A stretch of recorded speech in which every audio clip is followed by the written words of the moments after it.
ठीक है, बार बार क्योंकि मेरा ध्यान इस पर रहता है सब्जेक्ट भूल गया। माइंड इज चलो, the major pathway of complement, तो ये हम पढ़ लिए। अब हम फोकस करेंगे क्लासिकल पाथवे के पर, इस पर फोकस करेंगे। The major initiation pathway of the complement cascade shown in figure, although the initiation event of each of the three pathways of the complement activation is different, they all converge in the generation of an enzyme complex capable of cleaving C3 molecule into two fragments, C3A and C3B. The enzymes that C3O and C3B. The enzymes that accomplish this biochemical transformation are referred as C3 convertases. The classical and lactin pathways use dimer. Dimer बोल के confuse मत होना। Dimer किस लिए ये, क्योंकि इसमें C4B and C2A है, इसलिए डायमर है। कौन सा डायमर है? C4B एंड C2A, ये डायमर है, इसको डायमर कह रहा है ये, ठीक है। But this is C3 convertase only, C4B and C2A, this is a dimer. C4B, C2A is dimer for their C3 convertase activity, while the alternative pathway uses C3B and capital B small b to achieve the same end. बार बार हम 2-3 बार बता चुके हैं, C3 convertase इस classical pathway में ये dimer है और वहां पर ये डायमर है alternative, same end. However, the final result is the same, a dramatic increase in the concentration of C3b, a centrally located and multifunctional complement protein. C3b बहुत important complement protein है, ना ही ये सिर्फ ऑप्सोनिन का काम करता है, बल्कि ये this is part of C3 convertase and C5 convertase, both of the enzyme. Opsonin भी है, ये C3 C5 convertase enzyme का भी part है. The second set of convertase enzymes of the cascade is C5 convertases are formed by the addition of a C3 component to a C3 convertase enzyme. C3 component, C3B component जो है C3 convertase enzyme से add होने के बाद C5 convertase enzyme बना. C5 convertase cleaves C5 into inflammatory mediator C5A and C5B, which is the initiating factor for the MAC. अब आते हैं क्लासिकल पाथवे। नहीं, आज क्लासिकल पाथवे खत्म कर लेते हैं, जितना टाइम बोर लगे। यहाँ तक ये पन्ना, एक पन्ना पढ़ लेंगे बस, ये यहाँ से लेके यहाँ तक, ओके? या बाद में करें, कोई प्रॉब्लम है? Any problem? पढ़ाइए, खत्म कर। नो सर, खत्म कर दें? पढ़ाइए सर। Yes sir. चलो इसको खत्म हो, तब एक मेंटल पीस आ जाएगा कि चलो ये पोर्शन तो खत्म हो गया। कल जो है मतलब अगली क्लास में फिर हम अल्टरनेट और लेक्टिन पाथवे करेंगे। तो क्लासिकल पाथवे में क्या होता है, 2-3 बार अभी तक डिस्कस कर चुके हैं, थोड़ा सा इसको और डिटेल में देखते हैं। The classical pathway of the complement activation is considered part of the adaptive immune system. Why? Because it is involve with the antibody is involve, since it begins with the formation of antigen antibody complexes. Okay, these complexes may be soluble. Okay, अगर antibody antigen soluble है तो complex भी soluble होगा, और they may be formed when an antibody binds to antigenic determinants or epitopes situated on viral, fungal or parasitic or bacterial cell membranes. ठीक है, antigen अगर cell membrane पर भी है तो भी ये स्टार्ट होगा classical pathway. Soluble antibody antigen complexes are often referred to as immune complexes. Soluble मतलब जो मेम्ब्रेन बाउंड नहीं है, soluble एंटीजन एंटीबॉडी है, कॉम्प्लेक्स है मतलब यहाँ पर एंटीबॉडी भी मेम्ब्रेन बाउंड नहीं है, यानी एंटीबॉडी जो सिक्रीटरी एंटीबॉडीज है, and antigen is also not membrane bound, antigen भी जो है फ्रेगमेंट है, कोई टुकड़ा है।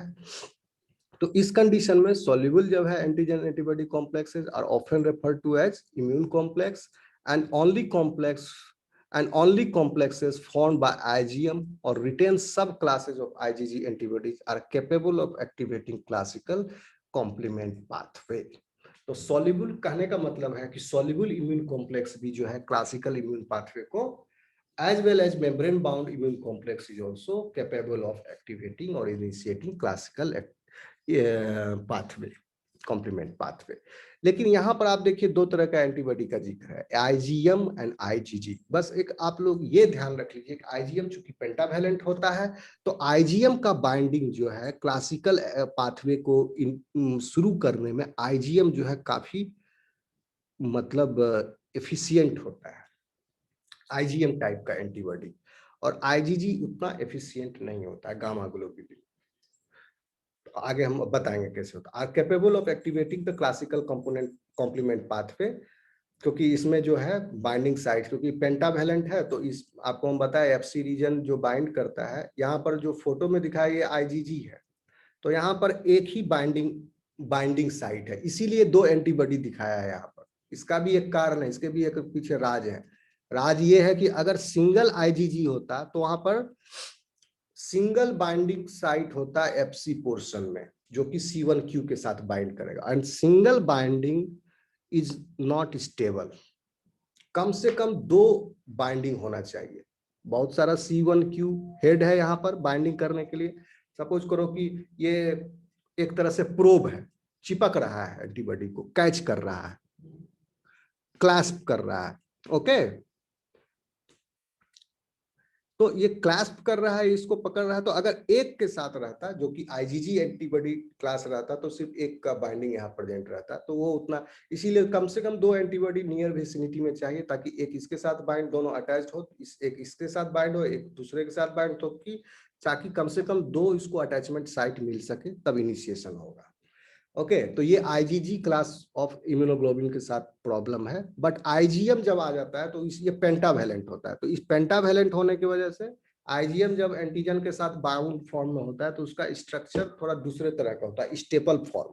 स्टेपल फॉर्म होने की वजह से उसका जो कांस्टेंट रीजन है एफसी पोर्शन, CS2 डोमेन, वो एक्सपोज हो जाते हैं।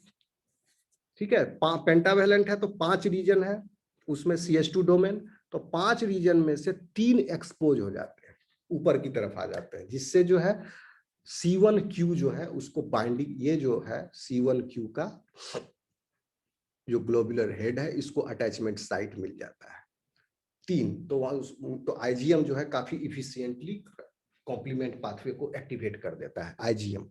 ओके, और certain subclass IgG antibodies are capable of activating classical component pathway. Okay, the initial stage of the activation involves the complement components C1, C2, C3 and C4. अब initial जो भी है उसमें 1 से लेकर के 4 तक कॉम्प्लीमेंट कंपोनेंट इन्वॉल्व है, समझ लो, याद रख लो। सबसे पहले C1 आएगा, C2, C4, C3 बाद में आएगा। अब ये नंबर पर मत जाना कि कौन पहले, नंबर उसके डिस्कवरी के आधार पर है। which are present in plasma as zymogens.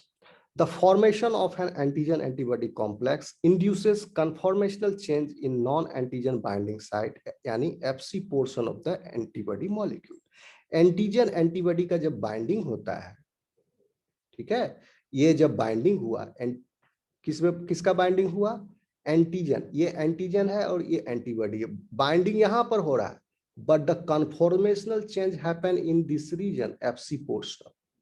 सोचिए,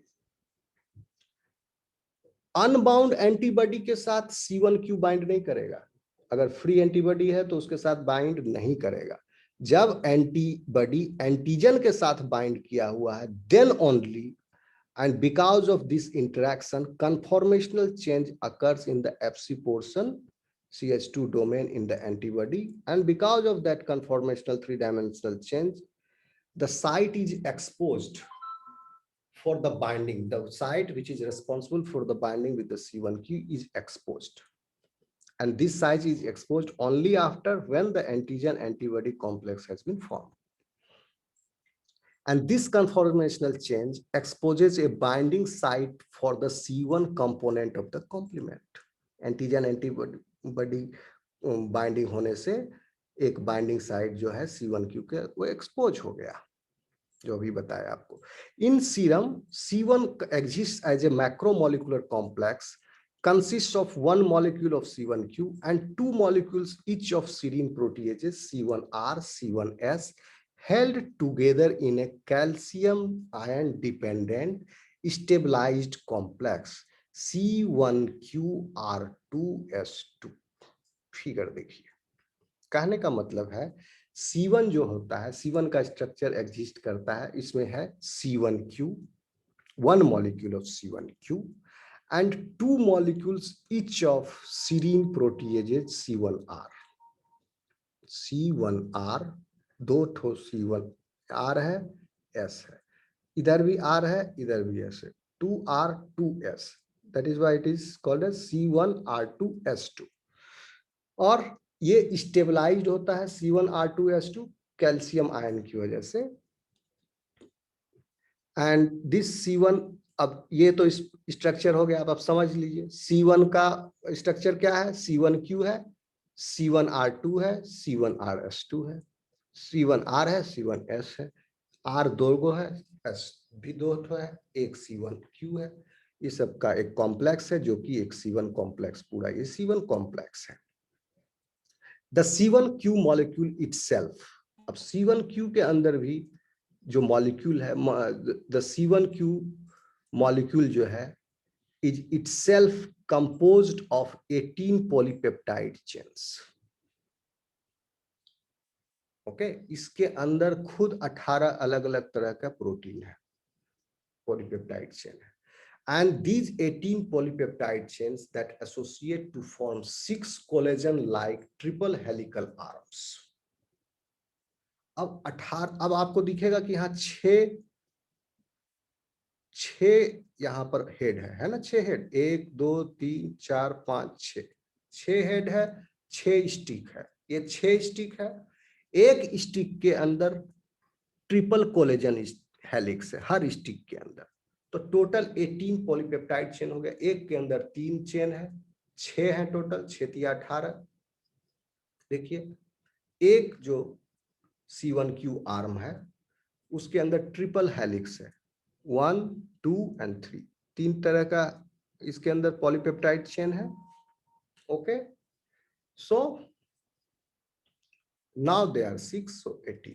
उतना डिटेल में भी जानने की, सबको जानने की जरूरत नहीं, बस ऊपरी तौर पर जान लो 18 पॉलीपेप्टाइड चेन है that associate to form 6 collagen like triple helical arms, the tips of which bind with CS2 domain। Tip जो है इसका, ये जो है माचिस का तीली जैसे आगे टिप होता है वैसे इसका टिप है, ये जो टिप है यही टिप जो है बाइंड करता है CH2 डोमेन। अब देखिए IgG का स्ट्रक्चर, ये दिख रहा है आपको structure,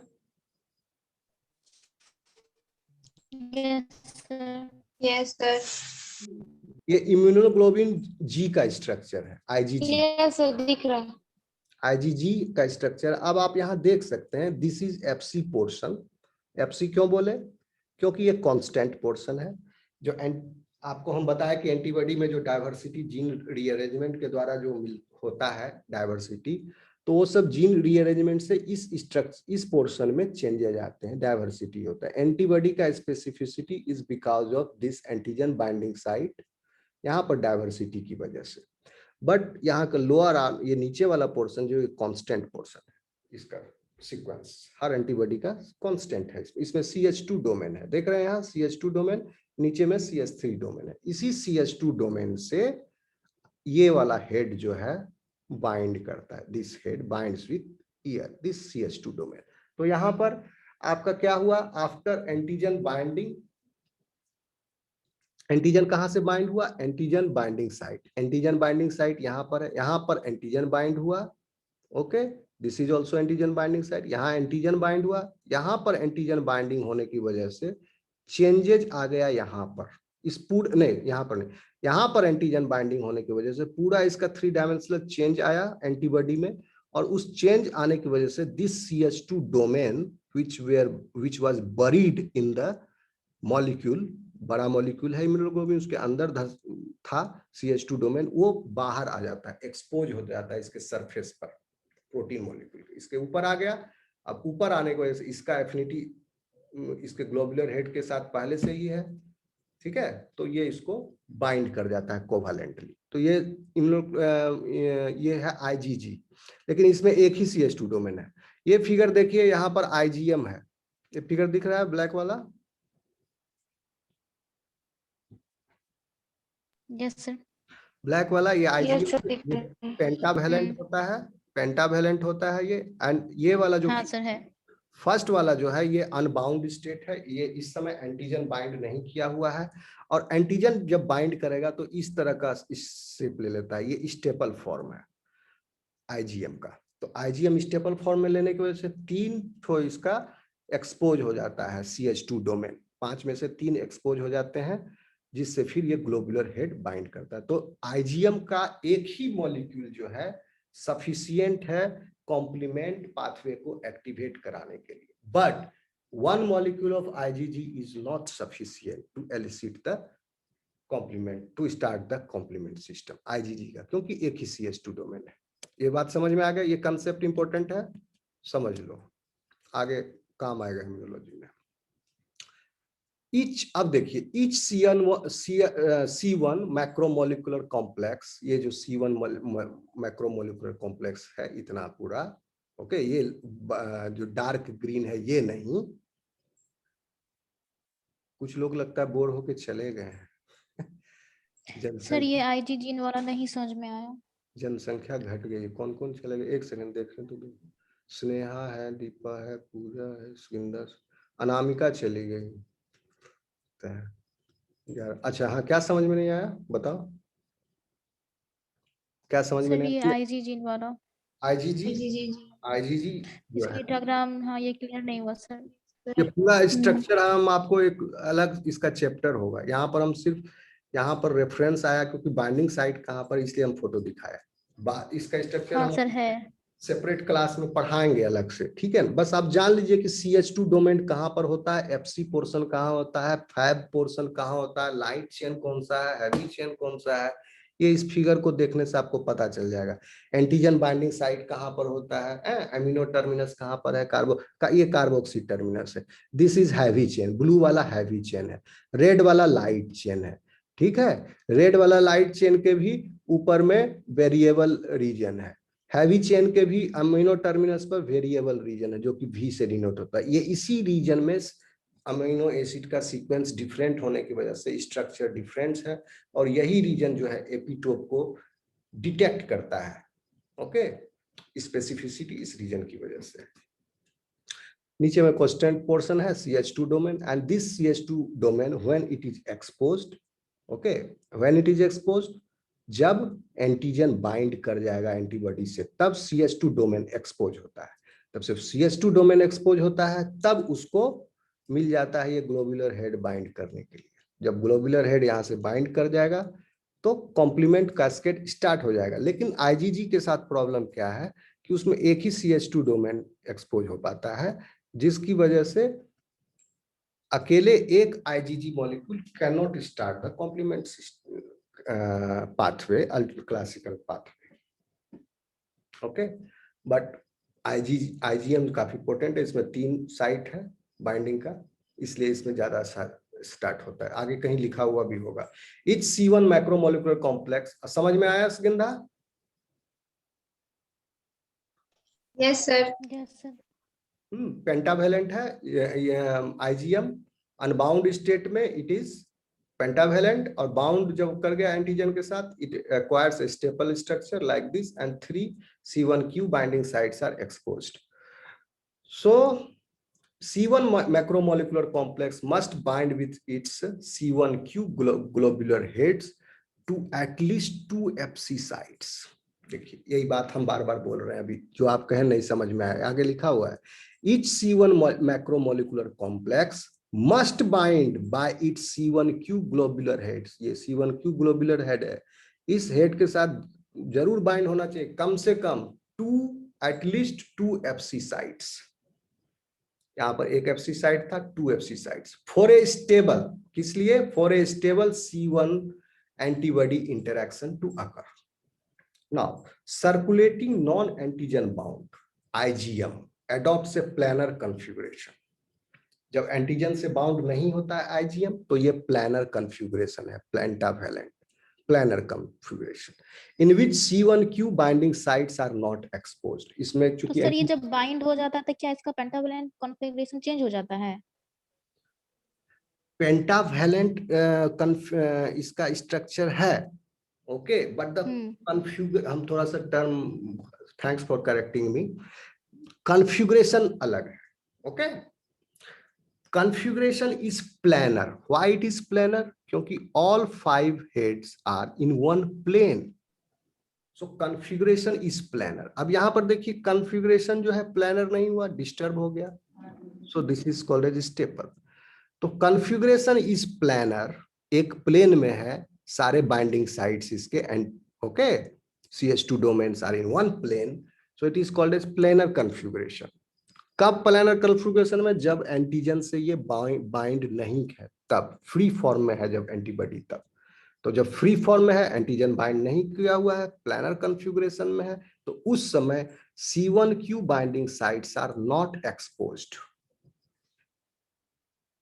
okay, however when pentameric IgM is bound to a multivalent antigen, it undergoes a conformational change assuming the so-called staple configuration. जब किसी एंटीजन से बाइंड कर गया तो वो स्टेपल कॉन्फ़िगरेशन को एक्वायर कर लेता है। बस 2 लाइन 3 लाइन और है, आज का क्लास एंड करेंगे, फिर बाकी कल। अभी भी क्लासिकल पाथवे नहीं खत्म हुआ, ये स्टेप है क्लासिकल पाथवे का। अभी हम C1q स्ट्रक्चर यहाँ पर जाके खत्म होता है, यहाँ पर क्लासिकल पाथवे। ओके, अब कल पढ़ाएंगे, हम भी थक गए। ये बस 2 लाइन यहाँ तक, क्योंकि आप यहाँ तक ये समझ लो, थोड़ा घर जाके भी पढ़, घर जाके क्या बोलो, घर में ही हो पढ़ना, जितना पढ़ाए उसको थोड़ा रिवाइज करना। ओके, उस फिगर जो पहला वाला फिगर है, वीडियो जब होगा तो रोक करके पॉज करके इसको बहुत देर तक गौर से देखना। आपकी मम्मी की तबीयत कैसी है Suginda? Is she fine now?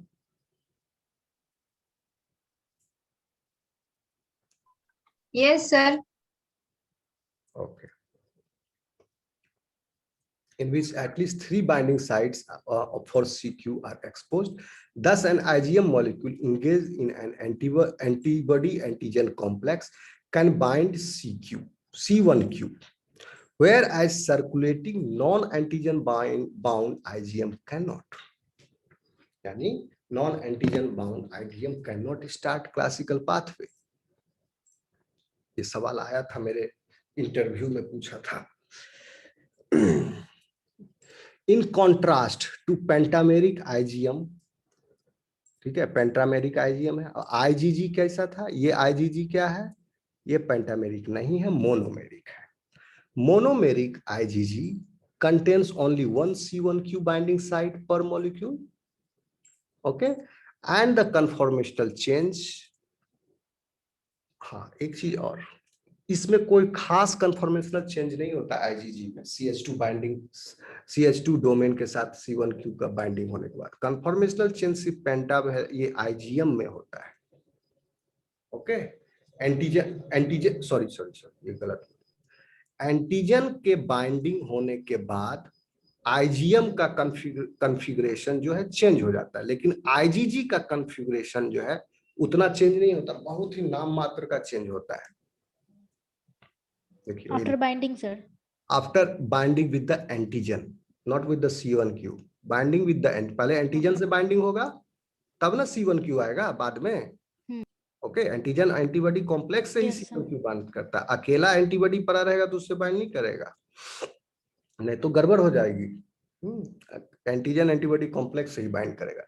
In contrast to pentameric, यही कह रहा है ये कि मोनोमेरिक IgG जो है उसमें कन्फॉर्मेशनल चेंज नहीं आते हैं या कम आते हैं। In contrast to pentameric IgG, monomeric IgG contains only one C1q binding site per molecule, and the conformational changes IgG undergoes on antigen binding are much more subtle than those experienced by IgM.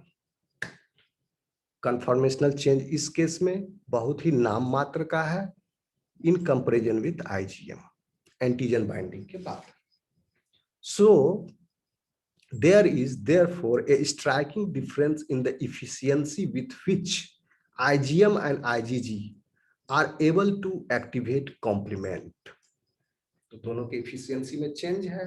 IgM जो है ज्यादा efficient है complement pathway के alternate classical pathway को initiate करने में। Less, देखिए कितना एफिशिएंट है, less than even less than 10 molecules of IgM are sufficient. IgM bound to a red blood cell, यानी एंटीजन से बाउंड है ये.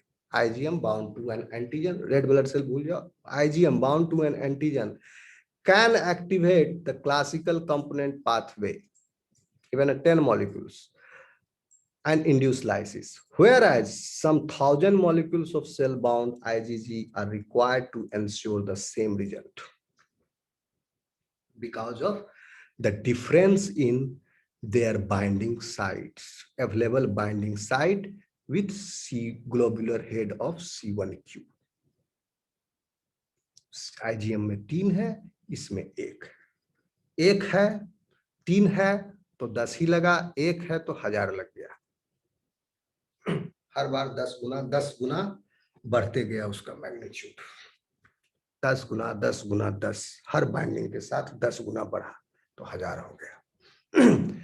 ठीक है, आज की क्लास यहीं पर रखते हैं. बाकी की अब हम लोग मिलेंगे कब? आज थर्सडे है ना? थर्सडे है आज. संडे को. Thursday, Sunday. Okay, yes, Sunday को इम्यूनोलॉजी हम लोग, फिर ये अल्टरनेट और लैक्टिन पाथवे हम लोग फिनिश करेंगे. Okay, yes sir. कुछ सवाल है कहीं किसी को कुछ पूछना है? और फिर से रिवीजन करेंगे उसके बाद. हाँ, फिर से रिवीजन कीजिए, एक बार में नहीं समझ में आएगा. इसको देख लेंगे एक बार. हाँ, इसको एक बार देख लेंगे. Yes sir. हाँ, ज्यादा क्लियर हो जाएगा देखने के बाद. हाँ, देख लीजिएगा. ओके, ओके ठीक है, सर. चलिए, bye. Thank you sir. Good night. Thank you. Good night. Thank you, sir. Good night, bye.